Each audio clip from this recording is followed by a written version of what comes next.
ওমরে ফারুক রাদিয়াল্লাহু তাআলা আনহু উনি জুমার খুতবা দিচ্ছেন মসজিদে নববীতে। খুতবার মাঝখানে হঠাৎ বললেন, ইয়া সারিয়াতাল জাবাল, ইয়া সারিয়াত ইবনে জানিমিল জাবাল। এই কথা বলেই আবার খুতবা দিতে শুরু করলেন। উনার এই ইয়া সারিয়াত ইবনে জানিমিল জাবালের সাথে আগের কথারও কোনো মিল নাই, পরের কথারও কোনো মিল নাই। জুমার নামাজের পর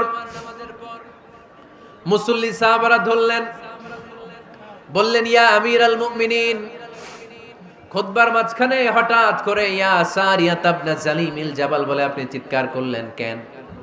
আপনার এই বাক্যের সাথে আপনার খুতবার আগের বাক্যের কোনো মিল নাই, আপনার খুতবার পরের বাক্যেরও কোনো মিল নাই। এই কথা আপনি কারে বললেন, কারে উদ্দেশ্য করে বললেন? এই কথার তাৎপর্য কি আমাদেরকে বুঝিয়ে বলেন। ওমরে ফারুক বললেন, আমি যখন খুতবা দিচ্ছি আমি দেখতে পেলাম ওই যে কয়েক মাস আগে আমি আমার মুসলিম সেনাবাহিনী পারস্যে আক্রমণের জন্য পাঠিয়েছি, বর্তমান ইরানের ওই বিশাল এলাকাতে পারস্যে আমি আমার ব্যাটালিয়ন পাঠিয়েছি। আমি হঠাৎ করে দেখতে পেলাম আমার মুসলিম বাহিনীর সেনাপতি যুদ্ধের এক পর্যায়ে তার ডানে আছে উপত্যকা, বায়ে আছে পাহাড়, সে পাহাড়ি রাস্তা ছেড়ে দিয়ে উপত্যকার দিকে যেতে শুরু করেছে।